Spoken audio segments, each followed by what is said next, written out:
So how are we going to get to everything in today's show? I don't know, but we are certainly going to try. Alan Warren, your RV wingman here in our palatial studios in San Antonio, Texas, where we do our level best to bring you the most entertaining, most informative, most educational program in the country about the RV lifestyle that you can follow along, by the way, on our live stream by connecting with us one of a few ways. First, on our website, thervshowusa.com. You can also like our Facebook page and subscribe to our YouTube channel if you'd like to watch us do the show live and see all the fun that we have. Plus, on the live stream, you're able to catch some of the banter of what happens behind the scenes of America's #1 radio show about the RV lifestyle. So today in hour number 2, you're going to hear another story of heartbreak, and according to our guest, what Camping World has done that has put their family through living hell. At the bottom of this hour, it's our RVing buddy, Joel Holland. Now, Joel has got to have the coolest gig around. Well, next to mine, I think. He's going to tell us about his company that RVers that like to camp and stay at places for free, well, they go crazy over this place. All right, for now, though, I want to talk about emergency preparedness with our friend from RVtravel.com, Mr. Mike Sokol. How you doing, Mike? Very, very good, Alan. Thank you very much for having me on. Well, you betcha. I know that you are the electricity expert when it comes to RVs. We're going to get into that in our next segment. But let's start out with emergency preparedness and being ready for when the next disaster strikes. What do you think? Well, I think a lot of people don't realize that their RV, rather than being just simply a recreational vehicle, can also be something that they can use in the event that there's a hurricane or a flood or a fire. So it's something they can protect their family with and just try to live a little more comfortably, until things return back to normal. I mean, if you look at it for the last 6 months, I mean, we've had hurricanes and big storms, and like you said, the fires, and now the earthquake in Alaska. I mean, really and truly, more than just a trailer to have fun in, an RV can actually save your life. And if you have a catastrophe and you got to get away. I really believe so. And what really got me interested in this latest iteration of this was, watching all the California fires on television, and there were hundreds of people that were kind of camped out in little pop-up tents in a Walmart parking lot. And I went, wow, that's rough. And then I heard that the rains were coming, and there was going to be floods and maybe a mudslide, so they had to evacuate them from their tiny little Walmart parking lot pop-up tent thing. And I thought, any RV, anything at all, is way better than sleeping on an asphalt surface with hundreds of other people. But and Chuck Woodbury from RV Travel was telling me a couple of weeks ago that he knows some people up there in Northern California that even though they have RVs, they weren't ready for the road. They had dead batteries, didn't have any fuel, they had a flat tire, and they were not able to escape. So it's not just having an RV, but it's having it ready for when you need it. You do. And sadly, in the California fire situation, some of those people literally had minutes to get out. The police, firemen, they were coming through and knocking on the doors and saying, get out now. You had 10 or 15 minutes to pack and leave. So unless you think about it in advance and have a go bag or whatever that you need and have your RV pretty much prepped, well, then your RV may have got left behind if it couldn't start. We had a lot of readers from RV Travel that were involved in that, and they said they were not prepared. Yeah, and I think that you guys, I've heard rumors that y'all are creating some kind of a page or a series of articles on being prepared, emergency preparedness. Can you tell us about what's in the works, or is that top secret stuff, Mike? Oh, no. Yeah, Chuck and I have been talking about this for weeks now. And the idea here is that we'd like to start either a monthly or a weekly newsletter, similar to some of the RV Daily Tips and my newsletter and column, that would allow a number of other professionals other than ourselves to discuss the type of things that you need, whether it's something like making sure that you've got a spare medicine. If you have insulin or need a CPAP machine or something, you better prepare for that. We have other people that we know. I've got a few contacts at FEMA that can help us figure out the best ways to do things. And I found out recently that September is Disaster Preparedness Month. Were you aware of that? Actually, I was. I didn't do much to prepare, but I did know it was Disaster Preparedness Month. I did know that. I had no clue. So there's one thing like that. So a lot of this is just common sense. But one of my readers had sent me something, and he's a ham radio operator, and he chases hurricanes. Mm-hmm. He's been to like 10 hurricane sites, with his RV, and he said, if you don't take it with you, it won't be there when you get there, which means you better plan on food, medicine, things for your pets, just all the basic things. And you don't have to go crazy over all of this, but certainly making sure your propane tanks are full is one thing that you can do that would help, because I guarantee you, if you've all got to evacuate, wherever you're going, you're not going to get any propane, I would guess. Not for a while, at least. This is just on a little side note. Last week, the water was cut off in our neighborhood for about 6 or 8 hours. And, when you go to turn on the faucet, there's nothing there. And I'm thinking, well, that's okay. I could not believe how many times I was going, I can't flush the toilet. I can't get a drink of water. I can't wash my hands. I can't do and just something so simple as water made me think about, what if something, major happened? What if something catastrophic happened? I think 90+% of Americans, even we RVers, are not prepared for if something bad happens.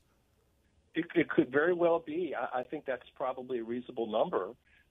Just look at just last week, or is it this week? I lose track. You had earthquakes in Alaska, and we've seen pictures of the ground upheaved. I'm sure that any kind of water lines would have been disrupted. A lot of the road surfaces are disrupted. Now, people in Alaska are a lot more hardy than us soft guys over here on the East Coast. Mm-hmm. But still, we just see the same thing here. As soon as we get a couple of inches of snow and you try to go to the store, They've bought out all the bread. They've bought out all the milk. It's like nobody has any of this stuff in advance at all. I mean, they just go crazy. I think that if RV travel does do this and you could create your own section over there for emergency preparedness. Are many people interested in it? I would think that they are, RVers. I just ran a survey in my Sunday newsletter, in my RV Electricity survey letter, and we had, I think, over 1,000 people that signed up and said that something like 96% were interested. I think like 60-some% were extremely interested, and 30-some% said maybe, as long as you don't go down the Mad Max rabbit hole. Yeah. And I think maybe 3 or 4% said they weren't interested at all. So we're looking like upper 96%. I think we're going to run that survey in the next RV Travel newsletter as well, but it looks like it's high 90% of the readers for RV Travel and RV Electricity that are interested in some kind of a thing. So I think Chuck and I will do it. I think it'll be great. I think it's awesome. I think it's needed. It's one of those things. It's like they say, a parachute. You hope you have one and not need it. It's better to have one and not need it than need one and not have it. You got to be prepared just in case. I mean, there's everything. From fuel and water and medication and your important papers and so many things. Like you said, that when the fires were in California, they knock on the door and say, you got 15 minutes to get your life out of here, all of it. You better. And remember, too, your cell phones are probably not going to operate for quite a while because they're going to lose the cell phone towers. Exactly. So there's all kinds of things like that you don't think about until it happens. And RV Travel is going to be doing that in the next several months, you think, coming out with something like that? Yes, I believe so. Yeah, I think that this will be something. We're just finishing up reworking the main newsletter and working on my RV Electricity one. So I would think that once we get into the January, February time, we will have a little bit of breathing space and can start this up. But I do believe that Chuck is already putting up a sign-up sheet for anybody that might be interested in it. I love it. Great idea. Folks, we're going to, Mike, we're going to take a break here in just a bit. We're going to come back and talk about your favorite subject, electricity, okay? Yes. All right, folks, in the meantime, if you want to get more information, you can subscribe for free to what I think is the best online newsletter about RVing and the RV lifestyle on the planet. Just go to rvtravel.com/radio. It's a free subscription, so you can't beat it. rvtravel.com/radio. We're going to find out after the break about some of the very cool things Mike is working on with electricity. I'm Alan Warren, your RV wingman. This is the RV Show USA. All right, we are back with a friend from RVTravel.com. It's electricity guru, Mike Sokol. Now, you are a lot more than just an electricity guru, Mike. I've never known somebody quite like you when it comes to this kind of stuff. Tell us when you started dabbling in and studying with electricity, will you? My earliest recollection, I think I was around 4 years old, and my parents had left one of those great big batteries, like they would come in the lanterns, like the size of a big beer can. And I figured out I took a light bulb out of a flashlight, I put it across the terminals, I could make it light up. And of course, then I figured out if you put a wire across it, you could actually catch the wire on fire. So it was kind of fun stuff, but I wasn't real smart at that time. My brothers and I, we would sit in the closet full of flammable clothes and do this in the dark, so my parents couldn't find us. And then my uncle showed me how to solder. I think I might have been 5 or 6. So I started soldering things, maybe a little too well, a little too much.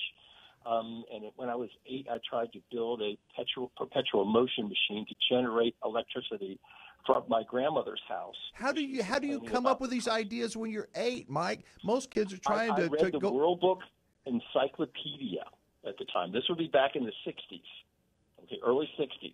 I was born back in 54. The World Book Encyclopedia was great. There was no internet. There was no YouTube. There was no nothing. I read everything. They used to call me the walking encyclopedia when I was a little kid, because I would just take a volume of the encyclopedia and just read it cover to cover. And everything in it I kind of remembered. And so I would start coming up with these crazy little plans. But, yeah, I always loved it. I loved electrical things, mechanical things. I was building things from when I was a tiny little tot. It was just great fun. And you are the electricity expert on RVTravel.com. And, folks, if you want to check it out, I mean, you have any questions about anything electrical related, on RVTravel.com, Mike Sokol is your guy. Are you still doing experiments today? And if so, what are you doing, Mike? Oh, yeah. I get to do really cool stuff. It's like, bigger toys, as we say. So one of the things that I'm working on, I've had a number of people complain about low voltage at campgrounds kind of burning up their air conditioners. So I called Dometic, and I said, do you have any real data on this, down in the 95 volt range? And they said, the lowest our tests ever went was 105 volts.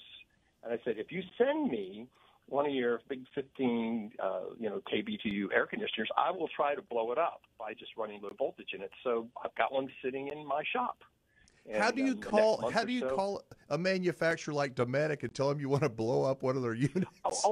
I talk to engineers. Engineers love me. They're my people. So I go into tech support, get to an engineering guy, and they said, this actually sounds really cool. And then they moved me over to marketing, and marketing says, what will you do with this? And I explained to them, I'm trying to help you make a better product. I'm willing to share my data with your engineering group.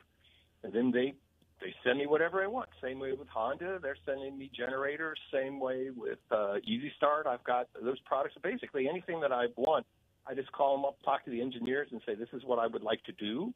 This is who I am. Usually within days, we get a deal struck. The only thing I tell them that I'm going to do is probably destroy their products and write about them. And tell the truth. And you tell the truth, and you talk about this in your columns, in your articles. Oh, yeah, I just write. I write the truth.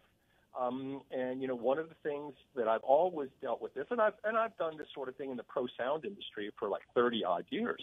I just say, make me smart. Give me access to your engineering. Give me access to your data. Give me access to your parts. Tell me what tests you run. Give me your white papers. I'm going to read everything and come up with a new experiment that will answer the questions that my readers are giving me. So a lot of these come from my RV travel and RV electricity readers. I didn't realize all these campgrounds were sitting there running at 95 volts, but yet there are many of them that are. A lot of campgrounds are really good and have 110, 120 volts, but there are some that have this problem. Everyone who turns their air conditioners on, the voltage starts dropping. That seems to be a big problem in many cases. So I figured I would take that on. They ask about lithium batteries, residential refrigerators, solar panels. I just got to get smart about this stuff. It's great fun. I mean, it sounds so interesting. You got to be a real geek, and I'm saying that in a good way, Mike Sokol. You got no. I was a geek before it was cool. So what are you hoping to learn? I mean, do you have a hypothesis? What do you think is going to happen when you blow these things up? Or do you go into it with an open mind? Right. Well, what I'm looking for is I'm going to meter everything up. That is, I'm going to look at amperage draw, voltage draw, back EMF, all of the little things. And I'm going to correlate that against the physics books that I have that are predicting how this should work. And then I'm going to come up with a recommendation that says, okay, below a certain amount of voltage, I'm pretty sure that you're going to be putting your air conditioner in danger. So if you plan on running your thing below whatever that is, 100 volts, 105, whatever it is, then you will likely burn it up, and ask the campground if they're going to pay for it. And I think this is kind of like an epidemic of we get a lot of low voltage problems at campgrounds, in addition to bad ground problems and a variety of other things. But the low voltage thing seems to be really problematic as these campgrounds have expanded, but not expanded their electrical system. So how is this going to help me as a subscriber, for example, to your newsletter? I mean, it gives you more information of how to be safe and keep your gear safe and keep your family safe.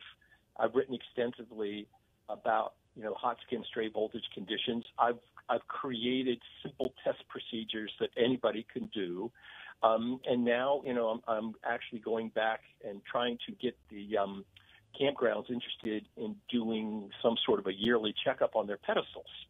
And if this is done right, it makes it safer for everybody. But it empowers you, the readers, to know when something is dangerous or when something isn't, and you can make your own decision at that point. But I just lay it out. This is how it is. This is my 40-plus years of electrical engineering and my 50-plus years of blowing things up, kind of talking.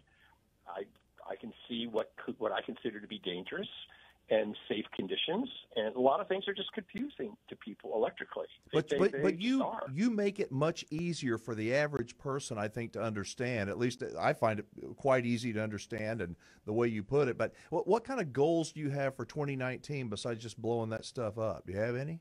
Well, I've got a lot of questions now. People are talking about lithium batteries and whether they're worth it or not.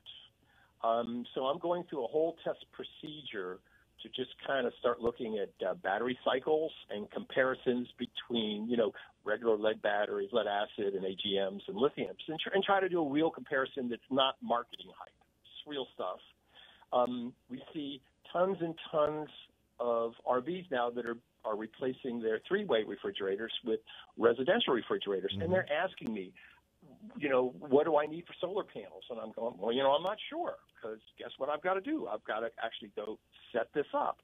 So I would like to be able to come up with a kind of a number. Okay, you need so many panels, you need such and such a battery of such and such a size to be able to do that. So I've got a solar panel manufacturer sending me stuff. I've got a battery manufacturer sending me things. I actually have a really cool marine grade 12 volts refrigerator, 8 cubic foot. Hey, Mike, we got to wrap it up. This is such cool stuff. We got to wrap it up. We'll get you back on again soon, okay? Very good. Thank you so much. All right, take care. Merry Christmas to you. Folks, check out rvtravel.com/radio. It's a free subscription. rvtravel.com/radio. Back with a great Christmas idea after this. All right, with the season for giving upon us, your RV wingman's got an idea for a Christmas gift that you may want to get for yourself. It's inexpensive. You can use it all year long and as often as you like. It's a gift where you'll be able to RV and stay overnight at some incredible places all over the country for absolutely nothing. And I'm not talking about boondocking in a Walmart parking lot either. Before we get into the details about this very cool Christmas gift for you or for your RV and friends and family that you may want to snatch up, let's find out about some of these places with our RV and buddy, Mr. Joel Holland. Hi. How you doing, Joel? I'm good, Alan. How are you? Good. I like the sound of your microphone. Merry Christmas to you. Yeah, thank you. After I was on with you last time and I heard your golden, silky voice, I thought I need to get myself an upgrade. You need to get hearing aids, brother. That's what you need to get. All right. So I guess you've been out traveling quite a bit lately. Tell us about a couple of places you've been and been able to stay at for free, if you would. Oh, you bet. Yeah. So man, we have 650 locations. I want to tell you about the first one I ever went to because it was phenomenal. I was driving through Kansas, a drive I've done many times. I'd never given Kansas a fair shake. I'd always just kind of get off of Route 70, find a campground or a parking lot. And so I thought, let's see what Kansas is all about. I found Heartland Farm, which is run by 3 nuns in their 80s called the Sisters of the Dominican. And it's an alpaca farm. I pull off the highway. I drive down a dirt road. Kind of felt like I was in that movie Twister. And I get to this farm, and I'm greeted by these just wonderful ladies, one of whom makes alpaca scarves, one who makes soaps, and one who actually gives massages. And so I was just so many things amazed me about this. The farm itself was probably thousands of acres, beautiful. They said park anywhere you like. So I found a great spot, bought some alpaca stuff, and then I had one of the best massages I've ever had, and it just happened to be by a nun named Imelda, who was 81 years old. How cool is that? And how much did you have to pay to stay there? I know you had to pay for the massage, but you were able to stay there for free, Joel? Yeah, that's right. Absolutely free. And I felt, man, what they provided was such a beautiful experience that I kept trying to buy more and more things, and I told them they weren't charging enough. But I think even after the massage and the alpaca goods and soaps, I might have spent $60, which is less than a night at one campground. Yeah, so you had a wonderful experience, and you walked away with some cool stuff and some stories that will last you for years. That's awesome. What about places down south? Have you got some places in, I don't know, Florida, Texas? We have a lot of people listening to the show from down here in the Gulf states. Yeah, we sure do. So I looked at it. We have 31 hosts in Texas, kind of all around the state, and we have 21 of them in Florida. And I looked up some of the more popular ones in Texas, and found some interesting stuff. One of them is Golden Acres Ranch. Nope, that's wrong. Lazy Tree Ranch in Bertram, Texas. And it just looks like a beautiful place with a brew pub called the Lazy Saloon. And it's not too far from Austin. And it looks like it can accommodate large rigs, so 45 feet and longer. Nice outdoor setting, beer, and free place to stay. So that looks like one I'm going to check out in Texas. And then in Florida, I found one looks pretty interesting called the Bee Barn at Zolfo Springs. And it's a honey and bee products, skincare, beeswax, supplements, and extracts. And I'm looking at the photos that some of our members have posted, and sure enough, I mean, you basically park in this field, and then you can go see the beehives and see how literally how the honey is made. That is so cool. Our listeners need to know that Joel, folks, is able to stay at places like this, at hundreds of types of places for free because of a club called Harvest Hosts. It's the coolest group ever for RVers. So tell us about it. Tell us about the concept and how it works, Joel. Yeah, the concept's kind of simple. There are 10 million RV owners in the United States, and as we travel all over the country, it's a beautiful country with a lot of great things to see, but not always the best places to stay. And, I've found myself many times in a Walmart parking lot. Nothing wrong with the Walmart parking lot, but now there's an alternative. And so we have over 650 Harvest Hosts locations in all 48 lower states, up in Alaska, every province of Canada, and even down in Baja California, Mexico. And Wow. So there are more Harvest Host locations than there are KOAs, and it's relatively easy to find one in your neck of the woods. So that's the concept is as you're traveling around, go find something unique, whether it's a bee farm, a lavender farm. We have a winery and a cave. We have outdoor automobile museums. The RV Hall of Fame is in Indiana as a host. The Mount Washington Cog Railway, which I know you had them on the show. Awesome. And to me, I mean, I love New England. And this past September, I went and stayed at the Cog Railway, woke up to seeing the Cog Railway, departing the station, climbing Mount Washington.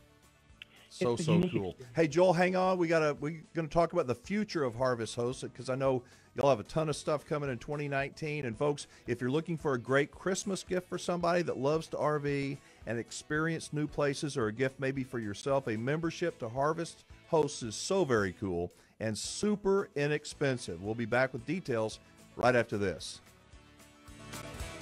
All right, Christmas is almost here, and we have a fantastic idea for a Christmas gift for yourself and, well, for the RV and family and friends that you know. It's an annual membership to a club called Harvest Hosts. Telling us about it is not only a Harvest Host member, but he's also the owner. Joel, can you give us a kind of a quick recap on what Harvest Hosts is? Give us the 45-second elevator pitch and how your members benefit, please.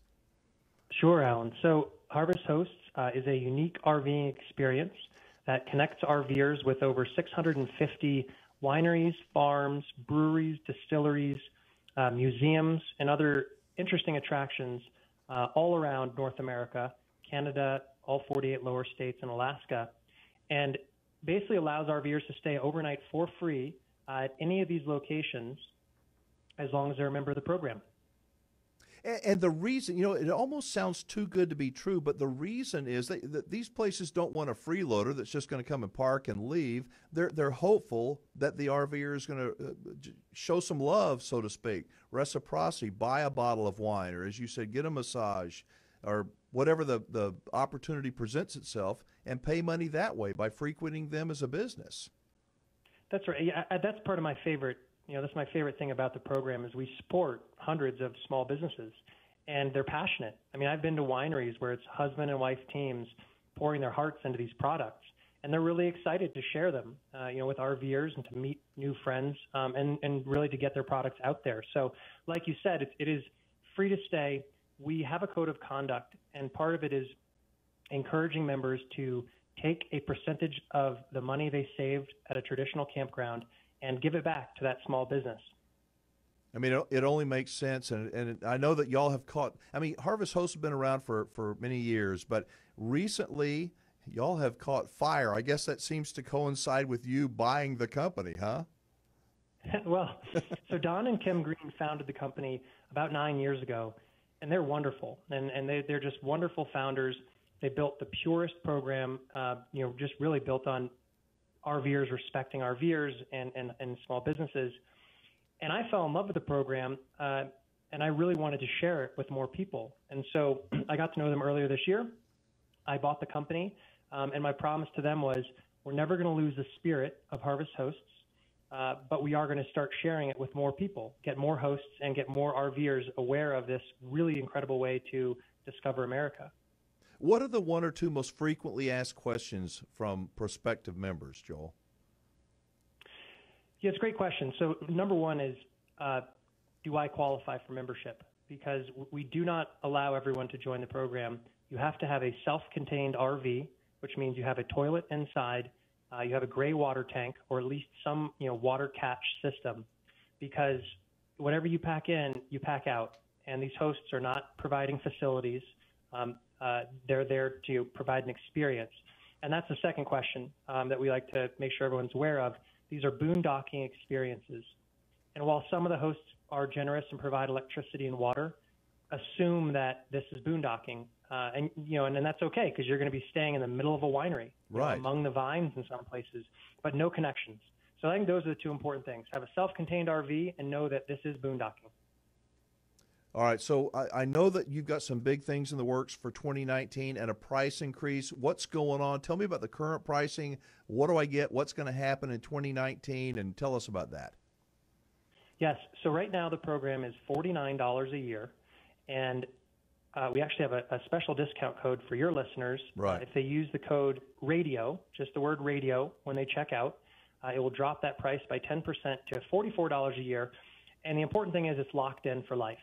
And so, make sure you join. If this sounds interesting, join before December 31st or January 1st, because prices will go up to $79 a year for new members on January 1st. But anybody who's an existing member, we never raise prices on existing members. And now the reason the price is raising on January 1st is that we've actually hired a nice new team. So we've quite a great new team, head of host relations, head of customer service, 3 new developers. And we're really starting to polish up the program. And this is our way of really making sure that we're supporting the hosts that we have already and also bringing on many new hosts, to make sure membership doesn't grow faster than the hosts. But if I pay $49 now minus, my 10% discount, I'm locked in no matter what happens to the price in the future. That's right. Exactly right. Yeah, we like to take care of our members. And so That's awesome. we don't, unlike Netflix and Amazon, we don't raise the price. You're good. You're good. Hey, we've got somebody on the live stream that's asking about pets. Are there some restrictions? Does that depend upon the place? Tell us about if I'm boondocking with my pet. Great question. And that's probably the third most common question. We love pets. My wife and I actually travel with 4 pets. And I would say 90% of our hosts are pet friendly, like very pet friendly, love them.